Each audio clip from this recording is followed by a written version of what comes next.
नमस्कार मित्रों। शादी के बाद नई बहू घर आई। बहू सास ससुर की हर जरूरत का ध्यान रखती। एक दिन बहू ने सुना सासू माँ ससुर जी से बोल रही थी, बहू हमें दूध में पानी मिलाकर देती है। अब बहू बहाने से दूध का पतीला सास के पास ले जाती और उनके सामने ही ग्लास का दूध डालकर उनको देती।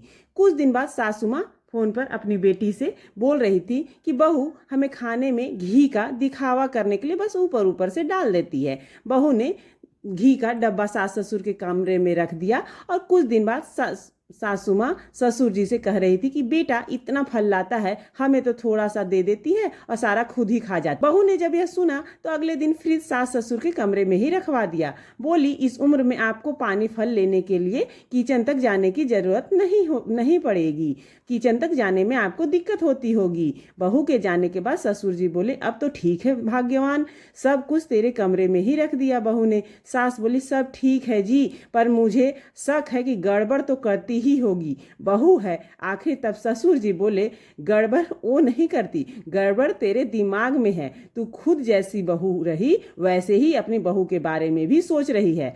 निष्कर्ष कि वहम का इलाज तो हकीम लुकमान के पास भी नहीं था, इसलिए इसका कोई उपाय नहीं है। अगर यह कहानी आपको अच्छी लगी तो कमेंट में बताएं और एक लाइक करें, इस चैनल को सब्सक्राइब करें।